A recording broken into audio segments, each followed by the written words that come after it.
Just building on the thought of the importance of humor, it's very easy to get serious, so serious on the spiritual path that we forget to laugh.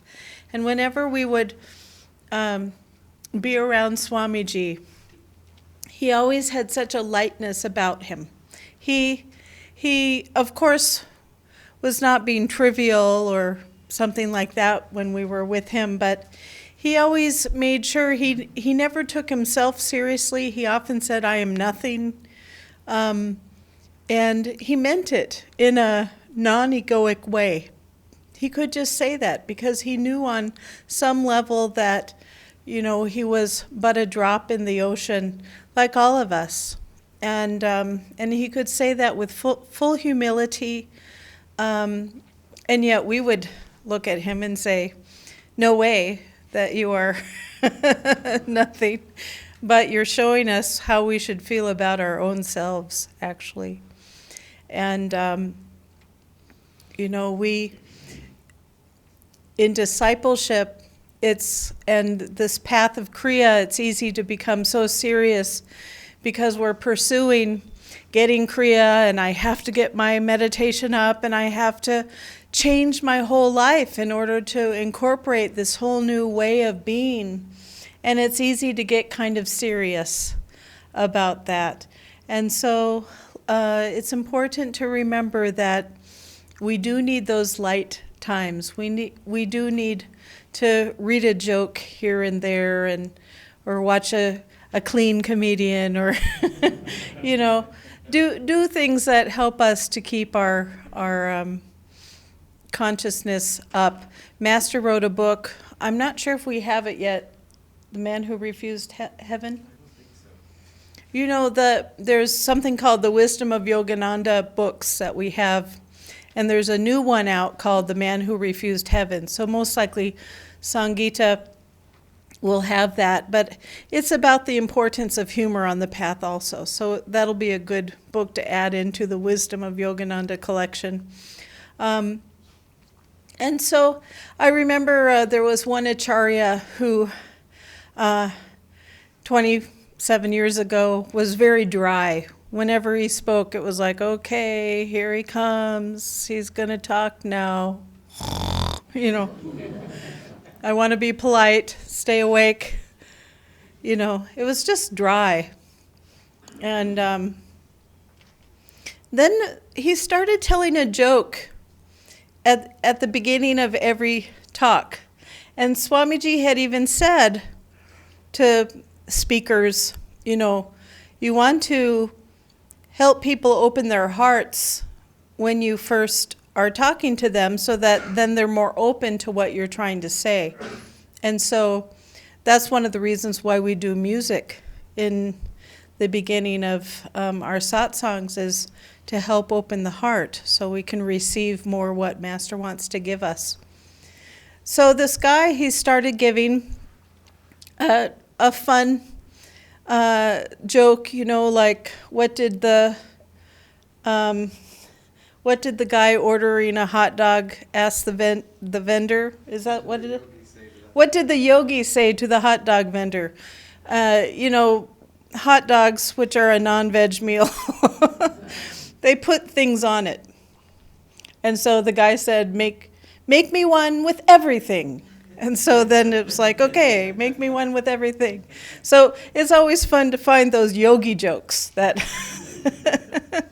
that add joy. And humor is when we laugh in our hearts. That level of humor is a reflection of inner joy. We're obviously laughing about something outside, but it gives us a hint of what inner joy could be. And it can often jumpstart inner joy. Suppose we're just, Dharmarajan is a very wonderful husband to have, and we share a lot of humor together. And so whenever things get too serious, sooner or later we can laugh about something that breaks the tension and brings more relaxation. And that's true, humor brings that relaxation. So just let's remember, as new disciples and old disciples, to bring that humor into that discipleship, to not take ourselves so seriously that we have to lose joy. I was talking last night at our Kriya initiation about the importance of relaxation in being able to feel deeper inner states. And humor is a part of that. Humor can bring relaxation.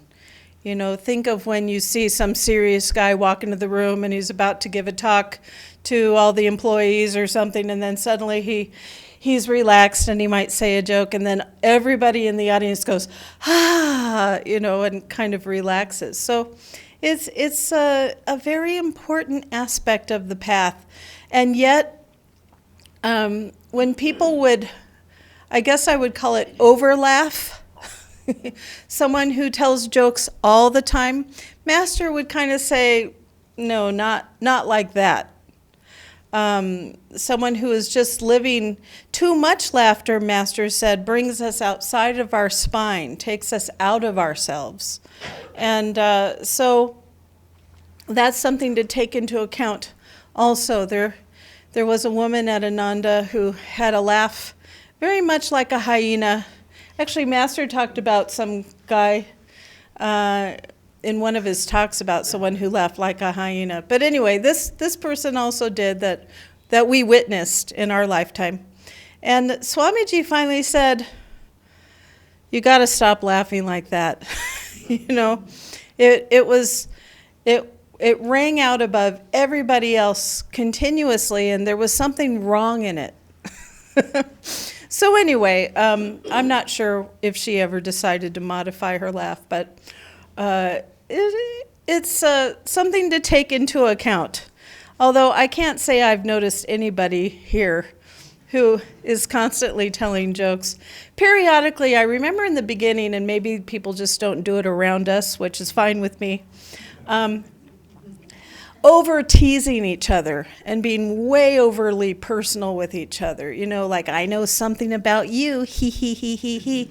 That is really, that's not humor. That makes the other person like, you know. Let's not do that. That's something I think people do more in their families. And they say, oh, well, Ananda's family. No, not like that. Ananda is family where we support people. We support people for their highest good. We wish people the best in their desire for God. We support them in the highest way. And that's what true spiritual family is. It's not, I know a secret about you, and so I got something over you. It's not that. It's, I see your highest potential. I see God in you. I see that you are really striving to overcome some difficult circumstances. I see you're striving to overcome some difficult personality quirk. I see that in you. That's what we should see in each other. Someone makes a mistake. You know, in a normal family, what was it? When Dharmarajan and I first met, he would tell me about his side of the family that's from Kerala, and the nicknames people would get. And for instance, one guy's nickname was Closet, walk-in closet, because because he got a new house, and every person who came into the house had to see his new closet. Like, I am so great because my closet. Do you have one of these in your house? And so his name became Walk-in Closet. And then, wasn't there one about the stairs? My mom, what happened was that my mom met him and finally, and then he said, and my dad said, this is Srinivas, and then she said, oh, this is Walk-in Closet? And my dad was going, Walk-in closet didn't know that his name was Walk-in. So you see, we don't want to do that here. You might not be able to avoid it or control it.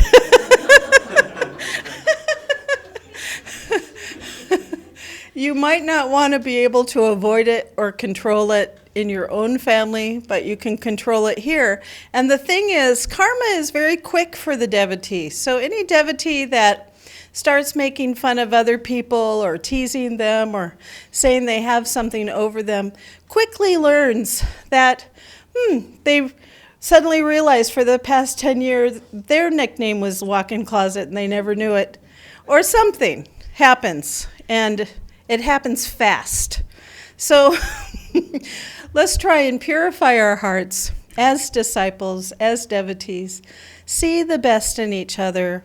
And I'll ask the new disciples to come up now, please.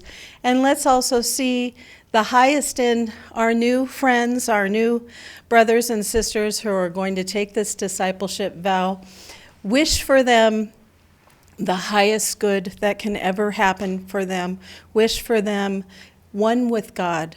We should all pray to be one with God in this life. And Master said, go for becoming a Jivan Mukta. And so as our new brothers and sisters come up, see their souls. The soul is always with God. The soul is always striving to overcome karma, to get rid of the body and not come back. And so let's support that in each other. Okay. Please do come up, new disciples.